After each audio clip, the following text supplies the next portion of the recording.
Fala, família do Agro, tudo bem com vocês? Vamos começar mais um episódio do AgriProsa Podcast. Aqui sempre tem entrevistas fantásticas com pessoas incríveis. Temos também o canal AgriProsa no YouTube. Que tal dar uma passadinha por lá e assistir as entrevistas que você ouve por aqui? E se você achar que vale a pena, vai lá, se inscreve no canal. O like eu tenho certeza que você vai deixar por lá, né?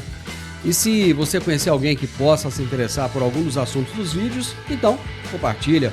Simbora então para mais um AgriProsa Podcast. A minha entrevistada de hoje será Luciana Provasi, que é diretora de gestão humana da Stoller. E o tema da nossa entrevista será: colaboradores satisfeitos incrementam lucratividade das empresas. Oi, Luciana, tudo bem? Seja bem-vinda. Tudo bem, Divino. Eu que agradeço aqui a participação, adoro falar sobre esse tema. Pois é um tema que tá tão, acho que eu posso falar que tá na moda, né? É um tema que tá todo mundo falando sobre ele, porque a dificuldade de retenção das pessoas nas empresas está cada dia maior, não está? Com certeza. Esse é um grande desafio, acho que de todas as organizações, né? Não só dentro do agronegócio, acho que esse em termos de pessoas, né, e colaboradores, acho que é o maior desafio. Conta pra gente quem é a Stoller. A Stoller é uma empresa do agronegócio, acho que para quem está no setor, né, mais especificamente, nosso segmento se trata dos produtos biológicos, fisiológicos e nutricionais. Então, o que a gente entrega para o nosso cliente é uma melhoria na performance das plantas. Então, um mercado bem específico, bem segmentado, né? Então, bem diferenciado aí, até em termos de acesso ao mercado, né? Então, são outros desafios aí, falando do próprio mundo do agronegócio. Entendi. Tem uma pesquisa que eu estava olhando os números e eu achei bem interessante, ela é da Harvard Business Review, que mencionou um aumento médio de 37%, que é um número considerável, na satisfação dos clientes e de 21% na lucratividade para empresas que investem na satisfação dos colaboradores, que é esse tema, que você é apaixonada por ele e tal.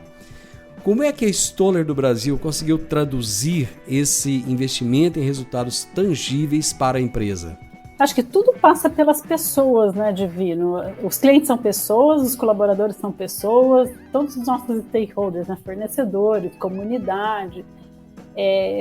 E não tem como a gente entregar um resultado melhor para os nossos clientes, e não tem como a gente expressar nessa relação com o cliente tão transparente, ganha-ganha, né, de parceria, se a gente não tiver um tratamento internamente que expresse isso da mesma forma, que a gente estabeleça relacionamentos saudáveis, que as pessoas queiram estar aqui e queiram fazer o melhor delas, né? Então, eu acho que tudo passa por aí.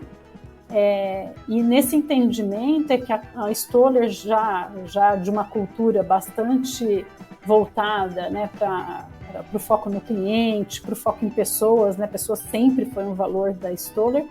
Foi aí que apareceu, né, principalmente aí, alguns anos atrás, a necessidade da gente focar com uma força ainda maior nisso, né, olhando para o que a gente tinha naquele momento, né, em termos até de cultura, e o que a gente precisaria fazer de ajustes, adaptações, para a gente continuar entregando esse relacionamento tão sólido que a gente tem lá com o cliente, internamente também, né, e atingindo melhores resultados, obviamente, na empresa. Então, foi nesse momento que a gente veio fazer uma releitura do que a gente tinha em termos de cultura e o que a gente precisaria fazer de adaptações para atingir esses resultados.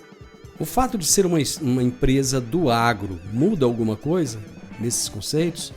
Olha, em termos do conceito humano, muda, né? Porque o ser humano ele está em todo lugar e ele tem as mesmas necessidades e tal. Mas o que eu acho que o que muda é o perfil do colaborador, o perfil de cliente. Eu diria, principalmente o mercado agro no Brasil, e aí eu vou me limitar a falar do Brasil, até porque, gente, agora né, com uma empresa global, a gente sabe que é muito diferente, né? Isso depende muito de cultura local também. Mas eu vejo que o agro é um mercado onde o relacionamento humano é bastante importante. para se fazer negócio, eu diria que é fundamental. Então, ele não está baseado somente naquilo que você entrega de resultado, mas também como que você estabelece as relações urbanas. O agro brasileiro ele é muito diferente do agro de outros países. Vamos pegar os Estados Unidos, por exemplo, que é a nossa grande referência. Olha, eu acho que tem uma base que ela é igual em todos os países, né? Porque as necessidades em termos de produtividade e tal são as mesmas. Mas como o perfil cultural local ele afeta muito, inclusive a forma da gente se relacionar e de fazer negócios, a gente tem percebido que tem diferença sim.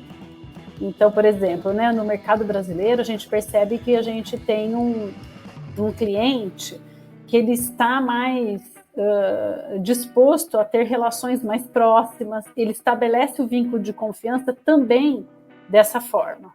Né? Não só naquilo que você entrega, num produto de qualidade, excelência, que com certeza isso faz muita diferença na relação de confiança, mas na forma como você se relaciona com ele também. Agora, a gente já percebe que num perfil americano ele já é mais pragmático. E às vezes ele não está muito interessado de você ir lá, bater um papo com ele, fazer um relacionamento um pouco mais de longo prazo, né? Um pouco mais afetivo, diria, né? Então tem essas diferenças, né? E aí a gente vai ter que sempre observar e atender as necessidades conforme o público-alvo. E isso reflete não só no cliente, mas reflete também nas necessidades dos colaboradores.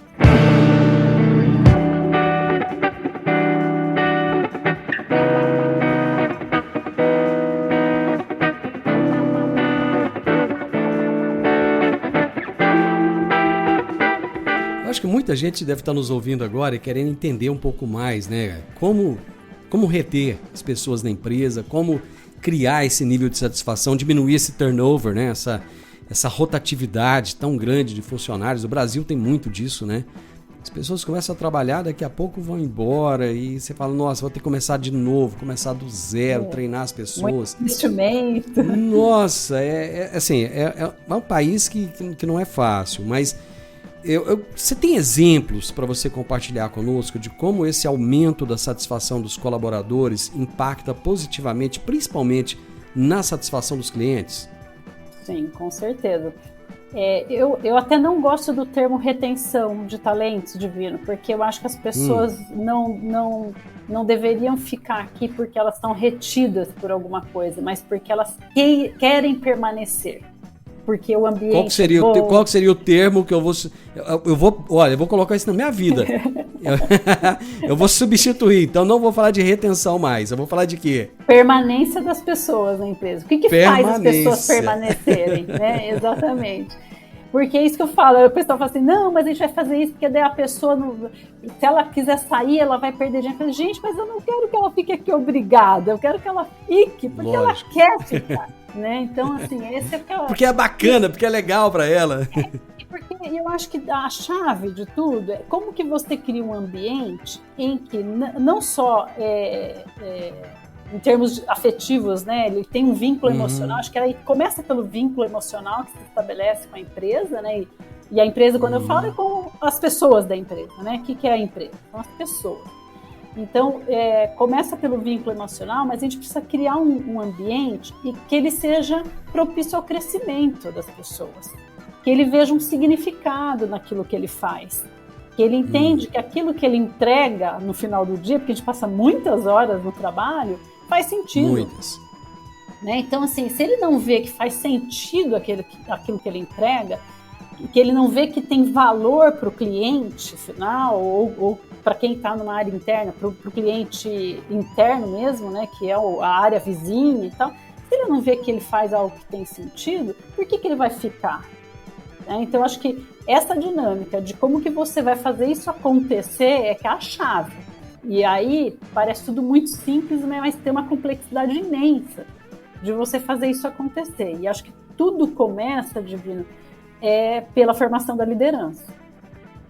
Então, esses dias mesmo eu estava falando um pouco sobre cultura num outro evento, e para mim, quando a gente fala de cultura organizacional e que ela está assim, intimamente conectada com a estratégia da empresa, com os resultados de negócio, a cultura, acho que talvez seja a única coisa em gestão de pessoas que ela precisa ser de cima para baixo.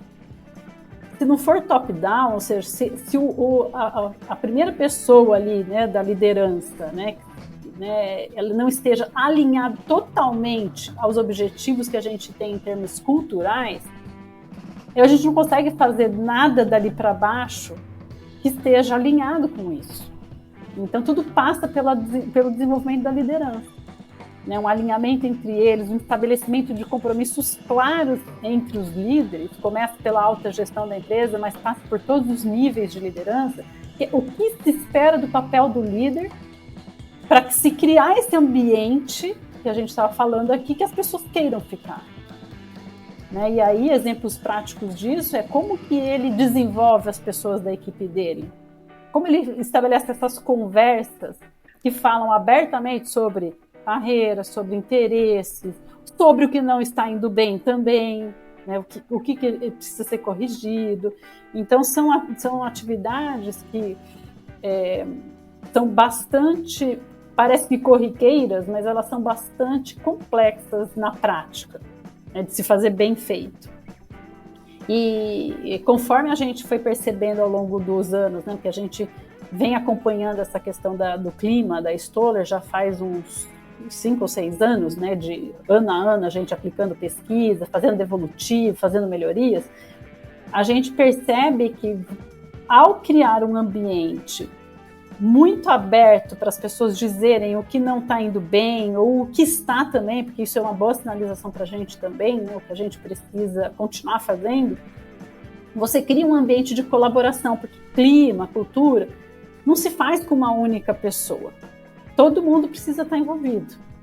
E é esse ambiente colaborativo em que as pessoas se sentem à vontade para dizer o que pensa que a gente precisa cultivar. Né, porque ele sente que tem segurança psicológica suficiente para ele poder dizer o que não está bom e ele vê que de fato houve uma escuta ativa desses líderes que estão apoiando e a área de gestão humana também, né, como principal parceira dos líderes nesse tipo de projeto, é fazer as melhorias que de fato precisam ser feitas, né, e que estão sendo sinalizadas por eles. Luciana, no geral, como é que é a receptividade do líder? Quando se chega para ele e fala assim, olha, precisa de dar uma melhorada, precisa de mudar um pouco, precisa de ouvir mais as pessoas, porque muitas vezes quando se chega num posto de liderança, presume-se que a pessoa ela já tem muito conhecimento para compartilhar, né? Mas nesse caso, ela vai ter que ouvir as pessoas para assimilar mais desse conhecimento. Como é que é essa aceitação? Como é que é essa receptividade? Olha, Divino, a gente tem pessoas de diferentes perfis, então para alguns é mais fácil essa assimilação, para outros é bem mais difícil. E todo movimento de cultura que se faz, né, tudo que você quer mexer, eu diria que é um processo lento e assim, dica para os nossos colegas da área de recursos humanos, a gente precisa persistir, porque é um processo de transformação bastante lento. E acho que outra dica que eu dou, sempre tem aqueles que são os puxadores, que são aqueles líderes que já estão mais dispostos a fazer as mudanças, eles têm mais abertura, têm mais flexibilidade, entendem que aquilo é estratégico e importante. Então, comece por eles. Vão ter aqueles líderes do meião, né, que só estão parados, esperando ver o que vai acontecer para tomar uma posição. Tem os resistentes. Sempre terão os resistentes. Alguns, quando você estabelece, né, claramente que você está num processo de transformação cultural, que você vai mexer sim com a questão da satisfação das pessoas, e isso vira realmente uma estratégia muito clara para a empresa, alguns vão ficar pelo caminho, porque se passa um ano, passa 2, passa 3, esse líder não entendeu qual que é o papel dele e que ele precisa fazer alguns ajustes, de algum lado né, vai acontecer essa desvinculação. Ou ele não vai aguentar, ou a empresa não vai aguentar. Né? Então, isso acontece também. São riscos do processo de transformação. Mas, em geral, eu vejo que, mesmo para os mais resistentes, se você consegue ir aos poucos, né, o resultado ele não é rápido, né? Por isso que eu falo tanto da disciplina, da persistência nesse processo de transformação, né? Mas se aos poucos você vai mostrando que é possível sim fazer diferente e que quando a gente faz diferente o resultado é outro, ele vai se animando, sabe, Divino? Eu vejo hoje, por exemplo, os gestores da Stoller, a gente aplica a pesquisa de clima, eles chegam no dia seguinte e já querem o resultado, eles querem ver se eles melhoraram de um ano para o outro, então eles percebem que realmente, quando ele faz as melhorias necessárias, ou seja, isso é eu acho que não tem maior demonstração de escuta ativa que ele pode fazer ele transformar esses pontos de melhoria que a própria equipe está trazendo para ele em ações reais. É muito orgulho para ele depois ver que passa num ano, a equipe percebe a diferença e traz o retorno, o reconhecimento para ele. Né? Então isso também é muito gratificante, né? Porque no papel do líder, eu acho que a pessoa que se dispõe a estar nesse papel, ela precisa também gostar e se motivar com esse tipo de reconhecimento, ver, né, que as pessoas estando mais satisfeitas, né, e vendo que a empresa, né, é um ambiente melhor para se trabalhar, isso é um alimento para esse líder, né, para ele continuar fazendo o trabalho dele.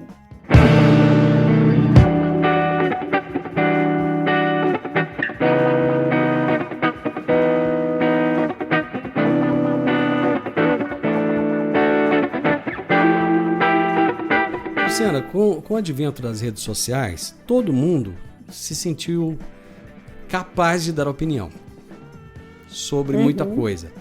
Muitas vezes, antigamente, Sim. nas empresas, as pessoas tinham medo de falar ou tinham algum receio qualquer. E não vou dar opinião, não vou dar palpite. Isso nem é problema meu. Meu problema é chegar aqui, fazer o meu trabalho e ir embora.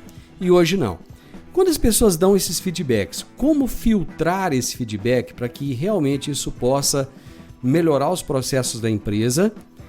E se você filtra, logicamente muita coisa fica pelo caminho. Ao mesmo tempo, você não magoar as pessoas que deram o feedback e que não tiveram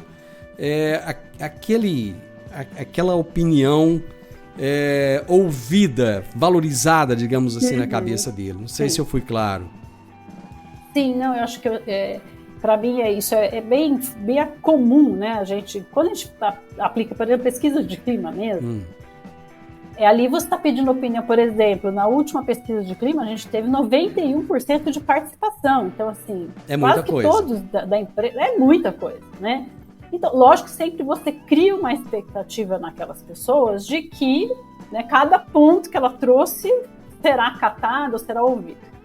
Eu acho que o que é importante, como a gente está falando de... todo mundo é adulto, né? Então, eu acho que a primeira coisa é como é que foi esse combinado. E aqui na Stoller, a gente tem um combinado bem claro, que a gente faz uma devolutiva geral para os colaboradores. Então, eu tenho a oportunidade todos os anos de falar para eles no que a gente vai focar. E onde que a gente foca? Naquilo que teve mais frequência, né? Naquilo que tem mais representatividade. Agora, só porque um só falou eu não vou considerar? Não, dependendo do que for, às vezes eu posso fazer alguma coisa muito específica.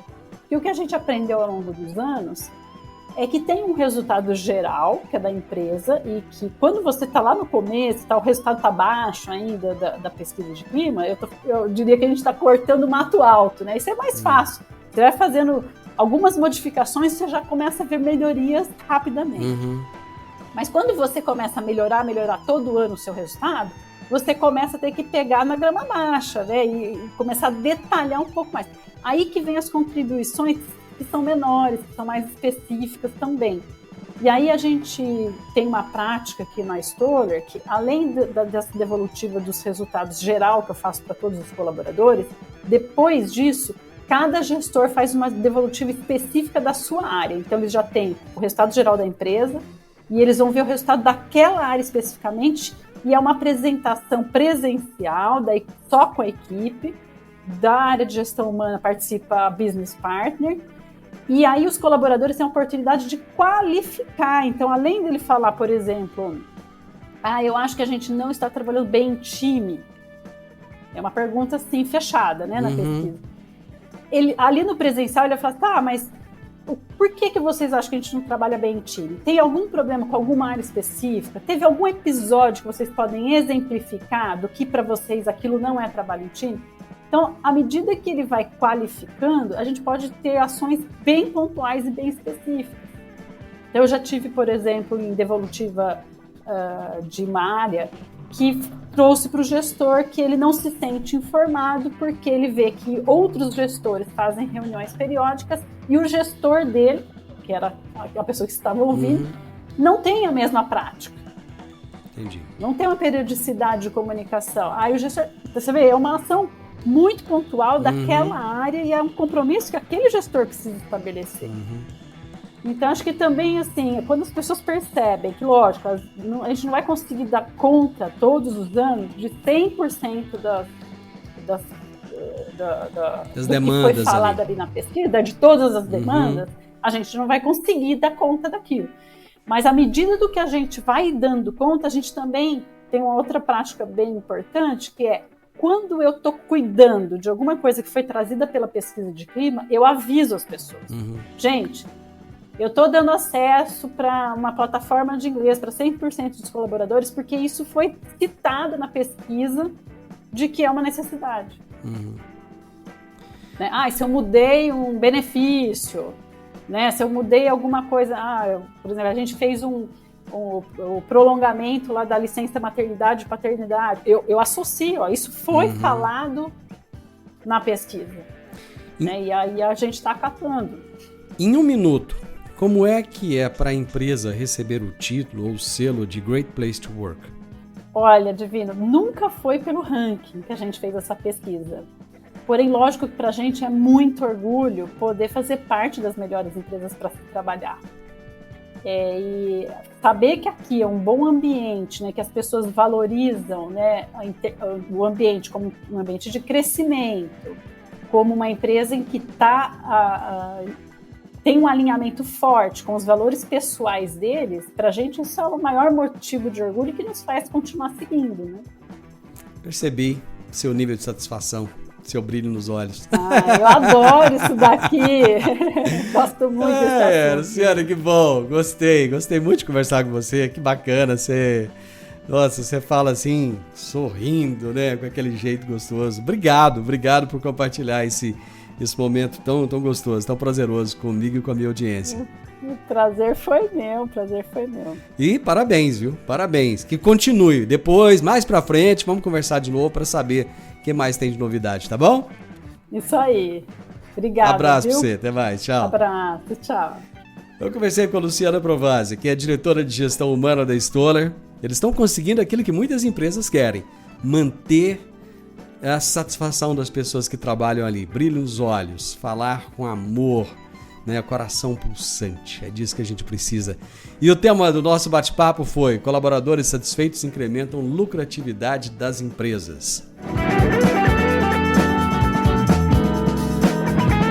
O podcast Agro e Prosa tem o objetivo de falar do agronegócio de forma fácil, simples e descomplicada. Diariamente conversamos com os maiores atores do agro e abordamos os mais diversos assuntos de interesse de produtores rurais, técnicos, pesquisadores, profissionais da área e simpatizantes do agronegócio. Se você gosta do nosso podcast, então você pode nos ajudar. É muito simples. Basta seguir-nos nas principais plataformas de streaming e também no YouTube. Se você deixar um gostei, compartilhar os episódios e deixar um comentário, já vai nos ajudar muito a dar relevância tanto ao podcast quanto ao canal. E o mais importante de tudo, nos siga para receber notificações de novos vídeos e episódios. Um grande abraço para você e até a nossa próxima prosa.